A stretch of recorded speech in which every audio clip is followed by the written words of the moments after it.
se abre camino en la serranía.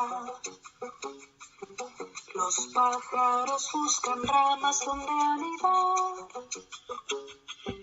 Y el cielo espera la noche para cubrirse de estrellas. Se llena de farolitos la oscuridad.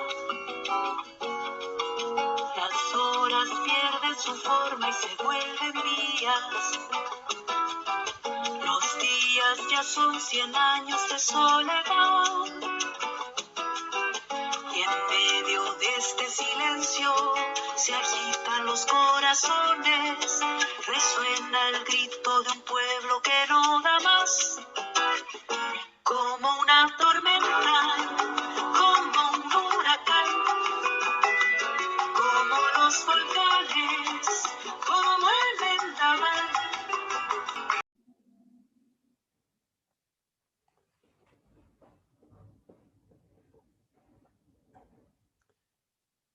En Conversaciones por la Vida, hoy vamos a conversar con el candidato a constituyente Rodrigo Muñoz Ponce. El ciclo Independientes a la Convención Constitucional.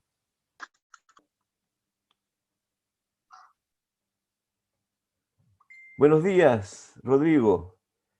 Bienvenido. Hola, Hernán, ¿qué tal? Bienvenido a este ciclo de Independientes a la Convención Constitucional del canal Conversaciones por la Vida.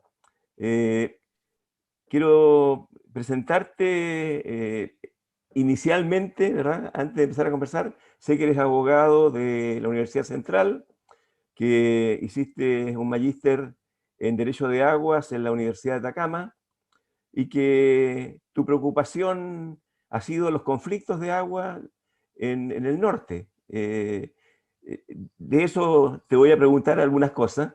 Y primero que nada, digamos, contarte que este espacio, que ya tiene casi año y medio, comenzó en octubre del 2019, es un espacio de reflexión, de conversación cívica para ir revisando la realidad.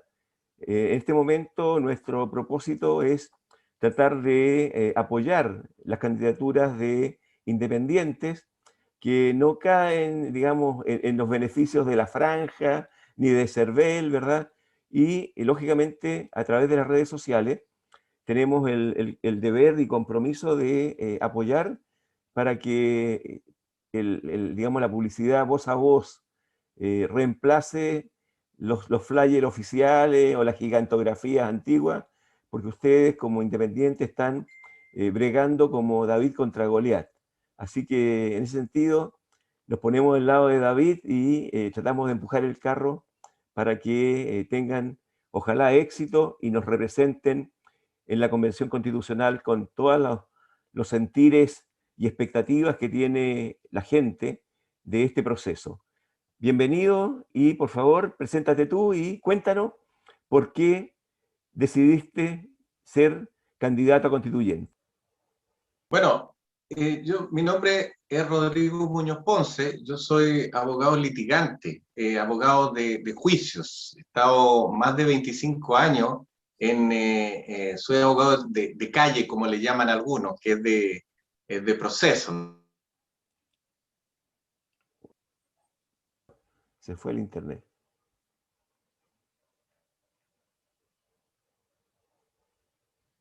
Muy bien, gracias, Hernán. No se escucha muy bien, se escucha un poquito cortado. Espero que se escuche bien. Ahí se fue.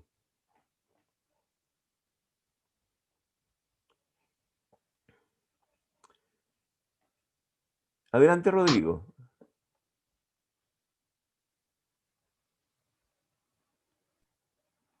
Adelante. Ya. Ya. Hola. Eh, ¿Se escucha bien ahora, no? Ahí se escucha bien. Entonces, si te repito la pregunta, en todo caso la idea es que puedas contarnos un poco un resumen de tu historia y por qué decidiste postularte como constituyente. ¿Qué te motivó, digamos? Bueno, Mi nombre es Rodrigo Muñoz Ponce, yo soy abogado litigante, abogado de juicios. He estado más de 25 años soy abogado de calle, como le llaman algunos, que es de proceso.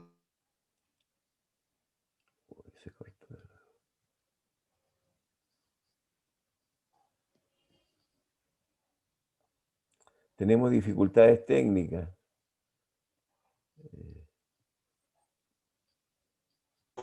El privado versus grandes empresas o el privado versus el Estado, ¿sí? No se escuchó todo, este tiempo no se escuchó, se perdió. Estamos con dificultades. Déjame ver el internet y me vuelvo a comunicar. Ya, perfecto, perfecto. Vale.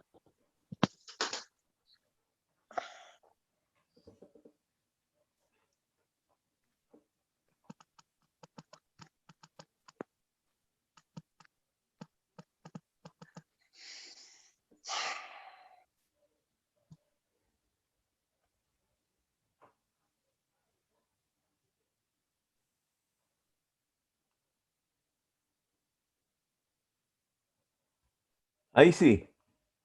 Ya. Que cambié el internet.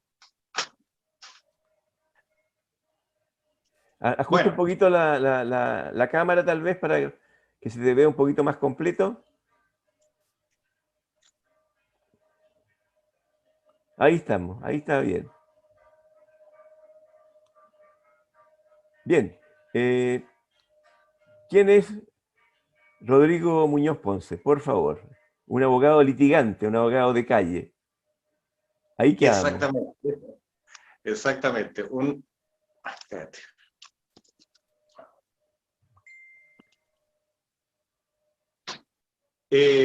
Junto con esta, y como abogado litigante me ha tocado llevar muchas causas, como decías tú, de David contra Goliat, es decir, pequeños contra grandes empresas, por un lado, y de ciudadanos contra el Estado también. Entonces, porque no solamente las mega empresas provocan daños, sino que también el Estado. Vamos a ver que hay daños ambientales, un montón de cosas que vienen de la estructura misma, política. Y esto, unido a que durante más de 25 años he hecho clases de filosofía del derecho y clases de constitucional, lo que me ha permitido tener una curiosa visión teórica y práctica a la vez, porque de la calle, por decirlo así, la calle me alimenta para hacer teoría, y las doctrinas filosóficas y constitucionales me permiten ordenar la realidad. Así que creo yo haber encontrado varios, si bien nunca he estado en un partido político, nunca, me parece haber encontrado ciertos quiebres, ciertos problemas en las estructuras estatales que nos han llevado a muchos de los problemas que hoy día estallaron. Y una de las cosas, si me permite, Hernán, es que dice relación con los derechos, fíjate. Las constituciones en general en el mundo tienen tres partes, pero en general la que nos interesa, tienen una parte que es la de los derechos, donde está la lista de los derechos. La lista de los derechos.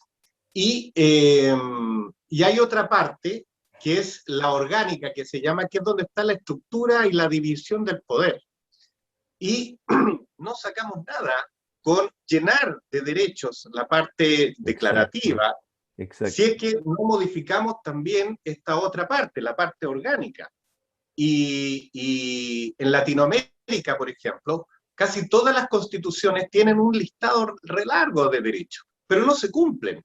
Y no se cumplen, ¿por qué? Porque el problema está acá, en la sala de máquinas, donde se organiza el poder. Ahí está la corrupción, ahí está el amiguismo, que no permite llevar estos derechos que están declarados, que se trabajen de la manera en que tienen que trabajar para que lleguen a la sociedad. Entonces, ¿con qué nos encontramos? Y esto es una cosa que tú, Hernán, y toda la gente se ha dado cuenta. Estamos en un periodo de judicialización del derecho. Entonces, La gente, cuando no encuentra respuesta en esta estructura orgánica, ¿qué es lo que hace? Va a reclamar, porque ahora está más empoderada, a los tribunales. Entonces, una frase que al final acuñé en esta candidatura es que cuando los tribunales comienzan a hacer justicia distributiva, estamos mal como país. No es necesario que la sangre llegue al río, porque los tribunales son la última instancia, son el momento de cuando la comunicación humana no ha funcionado, uno llega al tribunal. Entonces, cuando escucho a los candidatos decir es que hay que garantizar más los derechos, que la gente pueda recurrir, en el fondo es partir desde un fracaso, es partir de un fracaso decir que la gente va a poder reclamar más. Está bien, pero el reclamo, pero ¿para qué va a reclamar si es que antes en la zona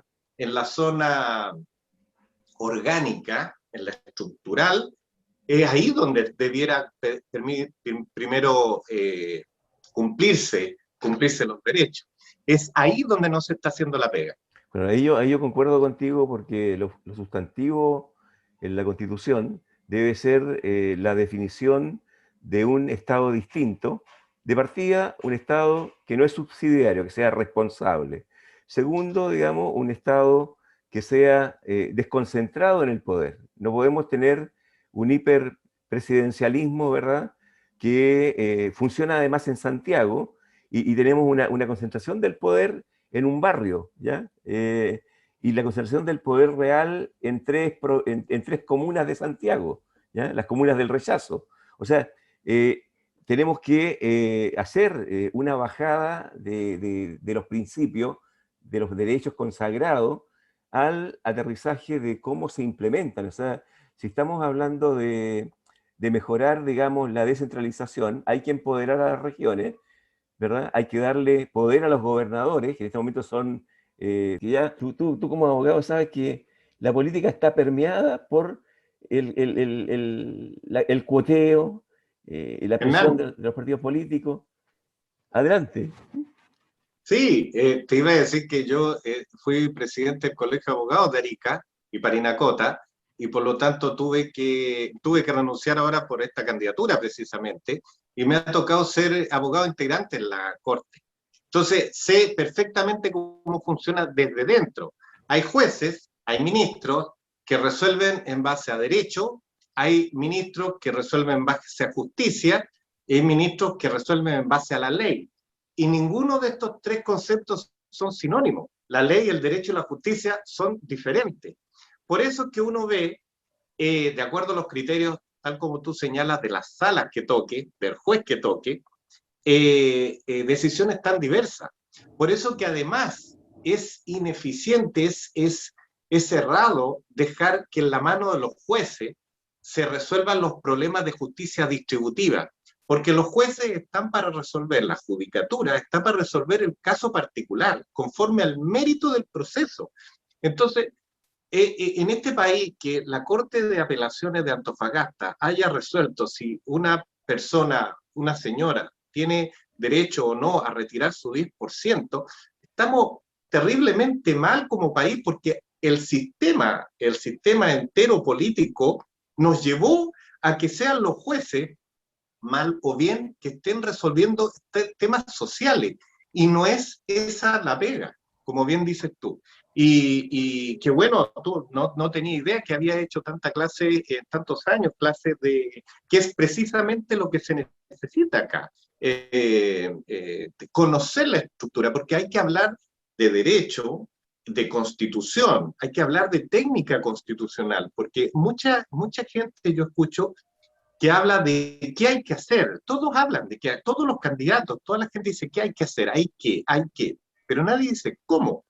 Y la Constitución es un tremendo reloj, como un mecanismo sofisticado de relojería, en donde si tú mueves algo, tienes que estructurar todas sus partes para que quede algo orgánico. Ahora, yo creo que, no sé si tú compartes la opinión, pero es importante que existan competencias técnico-jurídicas y competencias políticas negociadoras para poder establecer un consenso en la Constitución, que permita traducir los intereses de la gran mayoría, los intereses que se reflejó en el 80-20, que dijo que no quería que la redactaran los políticos. Ese descreimiento de la política, dijo que no, que queremos independientes, y por eso queremos independientes, pero sean competentes, ¿verdad? Por lo menos un puñado de constitucionalistas que permitan darle eso que tú dices, darle la estructura a la Constitución en términos de armonía jurídica, ¿ya? Pero del otro lado está el reflejo de la expectativa del pueblo, del soberano, y ahí están los cabildos, los territorios, los que han pensado un país diferente y que deben, digamos, también sentirse acompañados en el proceso, porque hemos dicho siempre, desde lo social, que no es que vayan a subir al Monte Olimpo y bajar con las tablas de la ley. Es un diálogo que tiene que ser constante, y me alegra que tú pertenezcas a un gremio. Tú vienes reflejando un sentir de los profesionales del derecho. Eres expresidente, o sea, por obligación de la norma, digamos, tuviste que dejar de ser presidente del colegio para poder ir a plantear tu voz como constituyente, pero lógicamente tus colegas, si tú reflejas el sentir de los abogados de Arica, tus colegas te tienen que estar retroalimentando y dándote mandato de para dónde va la micro, o sea, qué es lo que se quiere lograr en cada párrafo de la Constitución. Y esta es una pega larga que recién está empezando. Yo te quiero preguntar, ¿qué piensas tú como constitucionalista, ¿verdad? Como hombre de derecho, que debería ser un defensor del pueblo para Chile? Bueno, primero, efectivamente, creo que faltan aquí en Chile algunos órganos autónomos, porque la autonomía es lo único que genera verdaderas políticas públicas. Me explico. Cuando la gente, por los problemas ambientales, por ejemplo, decía, es necesario un Ministerio del Medio Ambiente, es necesario un Ministerio del Medio Ambiente. Yo siempre dije, los ministerios no sirven de nada, porque los ministros son de exclusiva confianza del presidente de la República. Exacto. Y no son más que una parte de una cadena hacia abajo de órdenes. Y tanto es así que por mucho que el ministerio tenga la obligación legal de cumplir una ley, resulta que lo que prima es que si el presidente quiere llevar a cabo un proyecto, como ha pasado con Frey, como ha pasado, o sea, desde siempre, proyectos que son hidroeléctricos, que tienen un impacto económico, social, lo que se quiera, pero que puede vulnerar la ley ambiental, bueno, el hilo se corta por lo más delgado y este funcionario que es el ministro no se puede parar frente al presidente y decirle, ¿sabe qué? Lo que tú quieres hacer es contra la ley. Muy bien, chao, porque yo soy el que te da el sueldo, así que, y se han ido montones de ministros, montones de directores de CONAMA. Yo me acuerdo cuando existía la CONAMA, 3 directores en un año se fueron. 2 directores de CONADI también, porque que alguien diga voy a representar voy a proteger la ley de los pueblos indígenas, claro. Pero el presidente simplemente los saca. Entonces, esta idea, que yo creo del punto de vista ambiental, por ejemplo, así como existe, fíjate que para la política monetaria, el Estado ha pensado que es tan importante que requiere un banco central, que sea un órgano autónomo, con miembros del directorio autónomos que excedan en su periodo a los gobiernos para que no estén influenciados. De la misma manera, si nosotros queremos hablar en serio del medio ambiente, tiene que haber un órgano autónomo, técnico, profesional, que sea de la misma característica que el Banco Central y que pueda decirle al gobierno, cuando quiere hacer este tipo de proyectos, párele. Así también, el defensor del pueblo, la Defensoría del Pueblo, la considero yo un órgano de fiscalización autónomo que, acuérdate tú también, desde el año 80 y tanto, la literatura administrativa ha reclamado los tribunales contenciosos administrativos también. Claro. Es decir, ¿qué pasa cuando el individuo está solito frente a la inercia, frente a la negligencia, frente a la desidia del Estado, o derechamente frente a la corrupción? O sea, es muy grave que uno se pare frente a la administración y no tenga nada que hacer, porque se ha avanzado, pero generalmente, volvemos a lo mismo, los recursos de reconsideración, de reposición, el de legalidad son internos, ¿no es cierto? Pero Y son generalmente, yo diría que son escabrosos, claro. claro, y son de un 70, un 80%, la autoridad cuando dice A, sigue diciendo A, es muy difícil que cambie de opinión. Y la otra vía es volver a la judicialización, irse a los tribunales, con todo lo que ello indica. Y es grave, ¿por qué? Porque la gente, o sea, no todos los abogados son iguales, dependerá también de si le toca la suerte, de que le toque a un abogado que vaya a pelear realmente sus derechos, que no le cobre y después no haga nada, como me llegan a cada rato los reclamos. Y por otro lado, es que en razón de lo que conversamos, como el juez resuelve en el medio del proceso, le da lo mismo de dónde se va a sacar la plata. Entonces, para el Estado es peor, porque puede declarar una indemnización, que puede hacer, entre comillas, quebrar una municipalidad, quebrar un servicio, porque precisamente la definición de daño moral o de indemnización están en el ámbito civil, y el Estado, el funcionario del Estado que dejó la escoba, el director del servicio, debiera tener más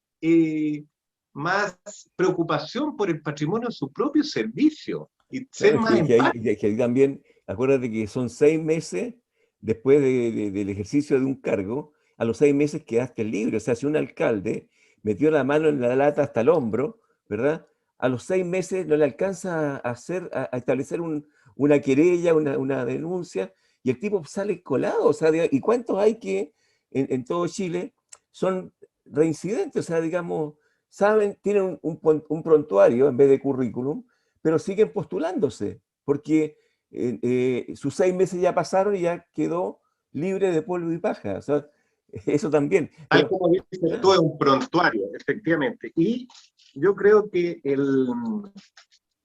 oiga, son muchos temas, ¿no? Son muchos Claro, temas, pero finalmente, efectivamente volviendo al creo... punto, mira, el defensor del pueblo, y estoy de acuerdo, la autonomía es lo fundamental, pero tiene que también ser, digamos, encerrar dentro de un plantel de carrera, ¿verdad? Distintas especialidades, expertise que permitan defender distintos temas. Por ejemplo, ¿qué hacemos en el caso del CAE? Interés de usura, 6%, que tiene a medio país, ¿verdad? A 2 millones de jóvenes, ya no tan jóvenes, cuarentones que estudiaron con eso, con una mochila encima impagable, ¿ya? Intereses que nadie defiende. Hace falta un defensor financiero, un defensor en lo inmobiliario. ¿Cuántas quejas hay respecto a mala construcción del propio Estado, ¿ya? Que delega en una constructora y la casa apenas llueve, se mojó, se arruinó? O sea, es decir, hay tantos derechos sociales de las personas que quedan en indefensión total en nuestro sistema. Y en ese sentido, nosotros creemos que ustedes, los que sean candidatos a constituyente, tengan, digamos, la misión de convencer a todo el plantel, digamos, a los 155 constituyentes, de que esto es un valor para la democracia. Esto es realmente una democracia profunda donde las personas son respetadas en sus derechos, ¿ya? O sea, no solamente declamar discursivamente los derechos, sino que darles la bajada de página que tú dijiste, o sea, digamos, y esta es una de las formas de vigilar que los derechos que no exista más abusos en el sector público y en el sector privado, más abuso en un retail, ¿verdad? En una gran tienda, en un servicio público de distribución de energía eléctrica, agua, ¿verdad? O sea, en todo eso las personas tengan una instancia en donde puedan accionar. Respecto de eso, Hernán, a mí me gustaría, bueno, es un poquito escabroso el tema, pero me gustaría, hay mucha terminología que se usa y te lo voy a decir así. En una charla que tuve en algún momento, hablamos del principio de subsidiariedad. Y me fijé que la señorita que hacía la traducción, la traductora de señas, cuando hablamos de subsidiariedad hacía el símbolo de una casita, ¿ya? Entonces me quedó metido, yo seguía hablando, qué sé yo. Después cuando terminó el programa, me acerqué a ella, le dije, hola, cuando hablabas de la subsidiariedad, hacías como un triángulo. Sí, me dijo, ¿y qué significa? ¿Cómo se traduce subsidiariedad en el lenguaje de señas para las personas que no podían oír? Entonces, mira, la casa es de subsidio, entonces viene de ahí. Chuta, dije yo, me quedé pensando para mí, porque no es No es eso, la claro. interpretación. Claro, entonces, ahí, mira, yo tengo mi visión respecto de ¿qué es lo que han hecho los políticos? Nos han puesto como antónimos la solidaridad y la subsidiariedad, como si fueran, yo creo que pueden ser complementarios, pero cada uno en su área. Me explico. La subsidiariedad, en el fondo, en el origen, que aquí no ha sido cumplida de esa manera, es simplemente que lo que puede hacer el más chico no lo haga el más grande como iniciativa privada. Pero eso yo lo entiendo solamente para las pymes. Para las pymes. ¿Y qué pasa? Que acá se ha favorecido en el ámbito netamente comercial, económico o de industria, se ha favorecido a las mega empresas. Por eso es que en Chile tenemos tremendos monopolios. Chile es un país de 3 supermercados grandes y de 3 farmacias. Pero las pymes, en realidad tanto que se habla de las pymes, pero no están protegidas. Entonces, en este sentido, en ese ámbito, no se cumple ni siquiera con el principio de subsidiariedad de ir de lo más chico a lo más grande. Ahora, el problema es que se ha mal interpretado y se ha llevado al tema de los servicios públicos y de los servicios de utilidad pública, que ahí es donde yo creo que no entra la subsidiariedad. No entra la subsidiariedad, entran otros principios. Por ejemplo, tú, no sé si te recuerdas la famosa pirámide de Maslow, de Claro, este digo, las psicólogo necesidades de básicas los años. hasta las espirituales. Exacta, desde las necesidades básicas, ¿te acordáis? Yo creo que acá las necesidades básicas en la base de la pirámide de Maslow, esas de subsistencia, esas son o corresponden a derechos humanos que deben ser proveídos por el Estado. Esos deben ser proveídos al Estado. Lo más básico, el alimento, la vivienda podría ser, La salud. son derechos que no son el derecho a la felicidad, no son el derecho a la felicidad, pero son la base de un bienestar mínimo. Porque el derecho tampoco se puede meter El en la derecho al agua, punta por de la ejemplo. pirámide. El derecho al agua El derecho al agua. es sustantivo, es vida. Exactamente. Ahora, y ahí hay que hacer una distinción, que es el derecho al agua potable, que ese es el acceso al agua potable, no al derecho de agua que se usa en la hidroeléctrica, porque esa es una de las confusiones que la gente usa. Hay un derecho, los derechos de agua del Código de Aguas son una cosa, y otra es la de la sanitaria, y la gente, claro, habla del agua, pero en el fondo aquí hay que hacer una distinción entre el agua cruda y el agua potable. Y para que no se asusten los agricultores, ojo, aquí el derecho humano al agua es al agua potable, que en Chile es un negocio. En Chile es un negocio y lo tienen las sanitarias privadas.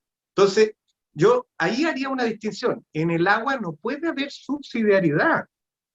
En el agua no puede haber una iniciativa privada que intente hacer un negocio, porque el agua, como está en la base de la pirámide de Maslow, no le corresponde esta dimensión de la subsidiariedad que es del negocio. No sé Sí, si me explico. pero O sea, en esa misma línea de ideas, perdón, lógicamente el agua para la agricultura, que provee los alimentos en el país, también es un agua indispensable que tiene que ser de libre acceso para para el agricultor pequeño y mediano. O sea, no puede ser que una gran finca de monocultivo, ¿verdad?, seque una zona, usurpando el agua potable, el agua de vida y el agua de riego para el territorio. Entonces, en ese fenómeno, ¿qué piensas tú, por ejemplo, del movimiento? Porque tú estudiaste Derecho de Agua, eres magíster en eso, pero ¿qué piensas del movimiento de recuperación del agua como un bien de uso público? Ya, te comento primero que yo parto de una dimensión que es siempre la escala humana, que lo tenía el Partido Humanista. Yo creo que los grandes problemas vienen de la especulación. Todos los problemas humanos económicos hoy día vienen de la especulación. Es bien diferente un empresario, alguien que crea valor y que está metido ahí, sabe de los trabajadores, por ejemplo, Fantuzzi, es un empresario, distinto a un financista, un especulador. Piñera, por ejemplo, no es empresario, no crea valor. Es distinto, un hombre que crea valor, que genera, y el otro que juega con la especulación financiera de compras y ventas. Eso por un lado. El mercado del agua hoy en día ha permitido hacer especulación. Entonces, que alguien, digamos, acapare los derechos de agua, aunque no los use. Yo comparto, desde el año 81, cuando se creó el Código de Agua y se separó el agua de la tierra, se generaron estos grandes problemas. O sea, si hay un agricultor que tiene media hectárea, debe tener el agua que corresponde a la tierra. Ha pasado de que aquí, porque no pudo regularizar su derecho de agua, hay una mega empresa, como dices tú, que acumuló el agua y después o se la vende o hace cualquier cosa y no le permite al pequeño ocupar su agua. Ese es un problema, vuelvo a decir, especulativo. Y eso tú lo corregirías en la Constitución, dejando ¿cómo lo harías, digamos? ¿Qué párrafo tocarías para que el agua estuviese asegurada y no fuese un bien de mercado especulativo? Yo creo que hay que hacer más que un párrafo, porque fíjate que hoy en día, si bien la Constitución no habla de que el agua es un bien nacional de uso público, sí lo dice el Código Civil, el Código de Agua. En base a eso, yo hice una tesis que decía que en la ley indígena se habla de aguas indígenas. Por lo tanto, hay aguas que le corresponden a indígenas. Pero eso es porque la Constitución no dice que las aguas son bienes nacionales de uso público. Si lo dijera, no habría aguas particulares, digamos, entre los cuales están los indígenas.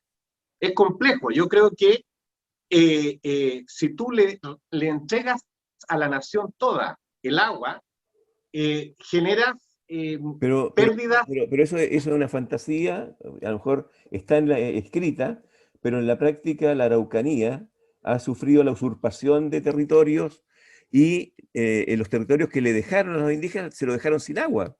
O sea, Exactamente. se lo dejaron sin agua, o sea, no han respetado eso que tú estás diciendo. O sea, entonces estamos tratando digamos, eso no puede ser un freno a la recuperación del agua, porque lógicamente si el agua es del territorio, desde la tierra, ellos al tener tierra tienen que tener asegurada el agua. Entonces, yo te por ese lado, digamos, bueno, mi postura es de que deje de ser un bien de mercado y que se consagre como bien de uso público con una distribución racional de acuerdo a las necesidades. Pero, por ejemplo, tú en el norte ves que casi todas las mineras, Collahuasi, Escondida, Anglo American, todas instalaron mineroductos con agua de mar, con plantas que bombean el agua al yacimiento y de ahí baja el agua y lo usan para sus procesos, agua desalinizada. Entonces, lógicamente, ¿por qué estar como Luxi, que está robándose el agua en el Elqui, ¿ya? O sea, eso, y después pide disculpas, o sea, digamos, claro, paga una multa que para él, digamos, en cuanto a costo-beneficio, es una ridiculez. O sea, yo creo que tú como abogado entiendes, digamos, lo que es justicia redistributiva, y eso, digamos, son principios que nosotros quisiéramos que se plasmen en la Constitución. Ahora, Sí, hay una cosa, perdón. no, no, no, no, eso. Ah, ya. Y no sé, para orientar la pregunta, mira, un poco, ¿qué principios, ya sacamos del agua, pero qué principios asegurarías tú en la Constitución y qué crees para que cambie Chile y sea un país más justo? En términos Ya, conceptuales, perfecto. ¿cuáles son tus Sí. plataformas? Solamente, si me permite un pequeño paréntesis para terminar la idea anterior. Lo que pasa es que yo he trabajado siempre en el norte, y a propósito de la descentralización y de esta visión que uno tiene que tener desde el territorio, la democracia y la regionalización desde el valor de los territorios, yo he trabajado siempre en el norte y creo que Chile debiera establecerse con 3 macrozonas, así como hay 3 tribunales ambientales, uno de la zona norte, uno del centro y otro del sur, que son 3 Chiles diferentes. Son 3 Chiles diferentes por cultura, por recursos naturales. Si uno ve la jurisprudencia de los tribunales ambientales, ve que hay diferencias en demandas, en requerimientos, en problemas. Y con respecto al agua, a mí me tocó trabajar, hicimos, el Aymara es muy diferente al mapuche. Yo la realidad del mapuche, te soy honesto, súper honesto, no la conozco tan bien como la del Aymara. El Aymara, a diferencia del mapuche, hicimos hace 25 años una estrategia en el tema de agua y regularizamos, aprovechamos el mismo sistema del Código de Agua, Correcto. hicimos una judicialización estratégica. Entonces, las aguas, los grandes litigantes con las mineras han sido los indígenas y hemos ganado muchas veces los tribunales, ¿cachai? Entonces, por eso te digo que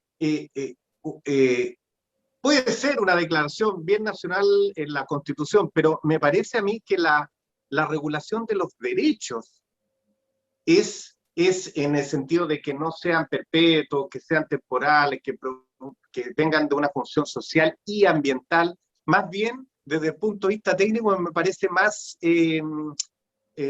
trabajable, digamos. O sea, no sé si me explico, porque Sí. aquí sí que se discute que hay varias naciones o varios pueblos, decir el agua es bien nacional, bueno, ¿de qué nación? Entonces, hay un montón de cositas que quizás sea un poco largo No, explicarlo, pero te pero entiendo, pero capto tu idea, ¿ya? ya, Y es importante porque tú estás focalizando no solamente el principio, sino que la implementación política para que esto funcione dentro de la Convención Constitucional, para que no se convierta en un trabajo de consignas y de etiquetas, sino que se vaya exacto. a lo profundo del tema, y te felicito por eso. O sea, ese es un gran aporte de sensatez que debe existir en el proceso constituyente. Gracias, sí. Mira, yo creo, Hernán, que tú haces metáforas espectaculares. La mía es un poco más doméstica, pero quizás puede uno explicarla. Como vamos a hacer aquí una cazuela constitucional, tenemos la lista de los ingredientes y aquí hay ingredientes de todas partes, pero tenemos que cambiar el cocinero, las reglas de la cocina. O sea, estos cocineros no le ponen todos los ingredientes que decimos. Esto es a veces un chef que cada cierto tiempo decimos, oye, le falta tal cosa. Y hay una pelea tremenda, un estallido. Y le hace una rayita al plato. Es lo único que hace. Eso es lo que no queremos. No queremos que nos hagan un plato lindo, ¿verdad? Pero cada vez más escaso. Cada vez Más escaso, claro. Exacto. Entonces, y va a haber gente que diga que quiere camarones de Miami y quiere caviar de Rusia, quieren un montón de cosas, y este cocinero, mientras no se le metan en la cocina, él dice, bueno, le metemos más ingredientes, pero después él es el que decide qué pone, si se lava las manos o no, si es higiénico, y esas reglas de limpieza, de transparencia, son ahí donde hay que entrar a picar, como se dice, Correcto. y es súper importante. Oye, ha sido una conversación excelente.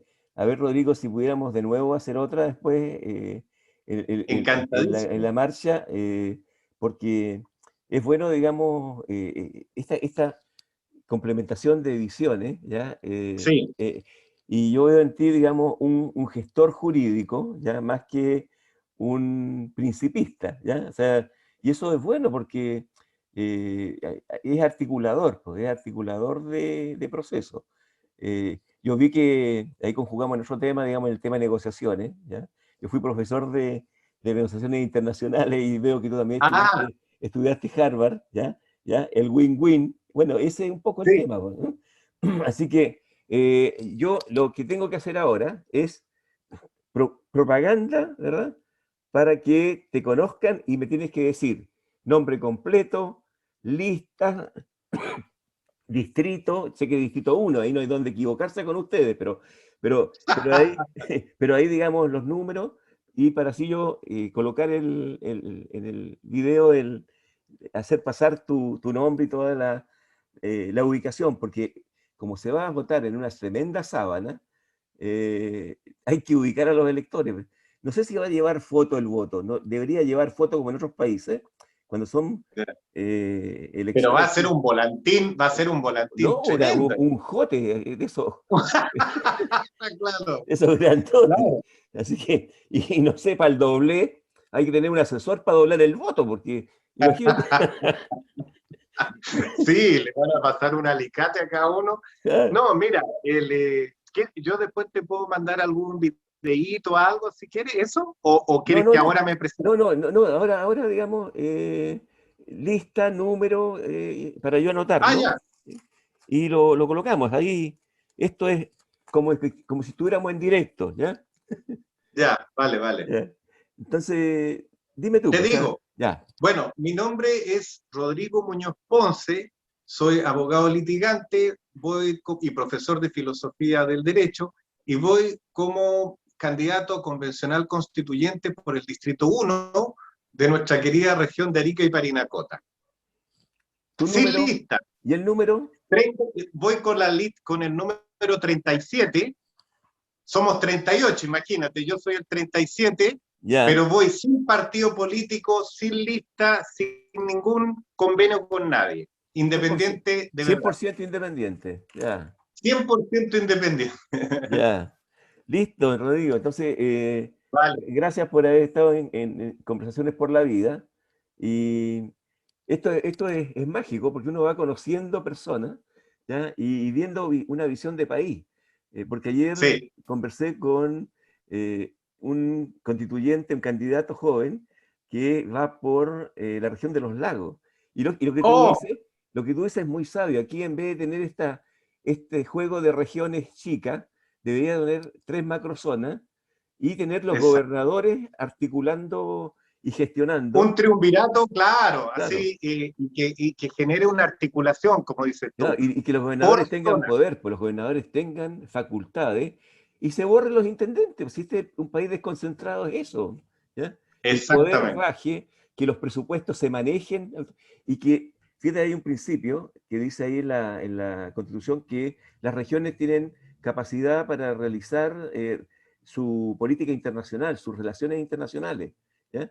Imagínate Arica y Parinacota, ¿verdad? Frontera triple ahí Como sujetos de un derecho. sujeto de derecho con capacidad de articular hacia Mercosur, hacia lo que es la antigua comunidad andina, que es la base para hacer una negociación de integración regional y que la hagan ustedes, pues, o sea, que ustedes vayan empujando y generando los lazos y no que sea la Cancillería ya no sé dónde está ahora, pero cuando estaba en Agustina, por ahí. Entonces, imagínate, en un edificio están viendo Chile y lo ven como una maqueta. Entonces, así que, por Mueven las piezas nomás. claro, mueven las piezas y se mueven los políticos que se van de candidatos a sus regiones, ¿verdad? Y nadie los conoce, pues. Entonces, Este país, la política acá es un botín, es realmente un botín. O sea, los cargos, fíjate, no solamente a nivel internacional con las embajadas, sino que a nivel interno en las empresas públicas. En las empresas públicas ahí en las empresas públicas debe incluirse el término solidaridad. Mira, ahí en las empresas públicas, fíjate el Banco del Estado, por ejemplo, el Banco del Estado, dime tú en qué se diferencia con un banco comercial hoy. En nada. En nada, No. te cobran hasta por la cuenta RUT. Y resulta que si uno ve cuánto ganan los de la directiva, los directivos del Banco del Estado, ganan como 12 palos. Claro. Y esos son, te aseguro, cargos políticos de premio. Entonces uno dice, es el Banco del Estado. Y primero, ¿por qué tiene que ser empresa y lucrar? No, es que no lucramos, sino que apenas tenemos para Claro, sobrevivir. pero se reparten bonos de 8 millones de pesos, ¿verdad?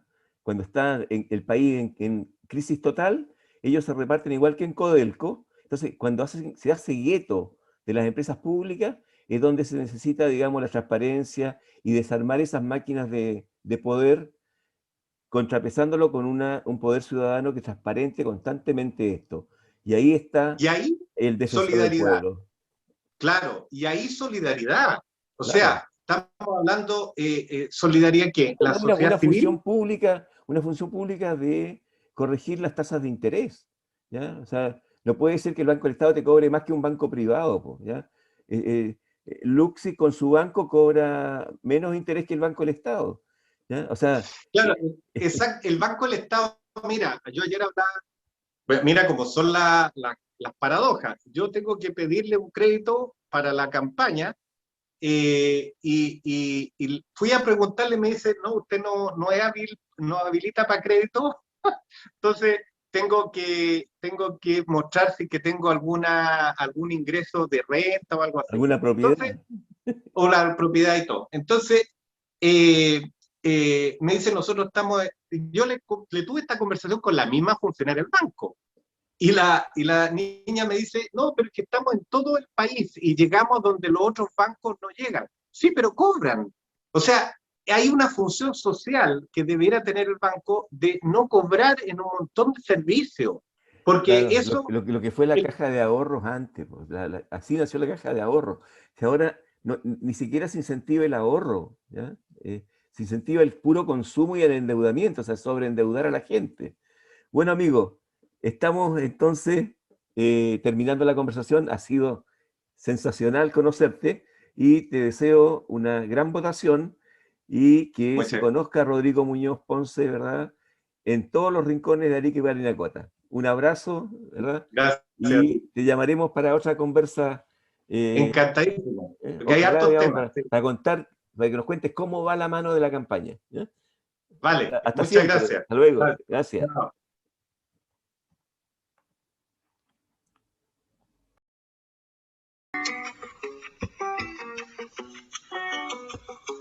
El viento se abre camino en la serranía. Los pájaros buscan ramas donde anidar. Y el cielo espera la noche para cubrirse de estrellas. Se llena de farolitos la oscuridad. Las horas pierden su forma y se vuelven días. Los días ya son 100 años de soledad. Y en medio de este silencio se agitan los corazones. Resuena el grito de un pueblo que no da más. Como una tormenta, como un huracán, como los volcanes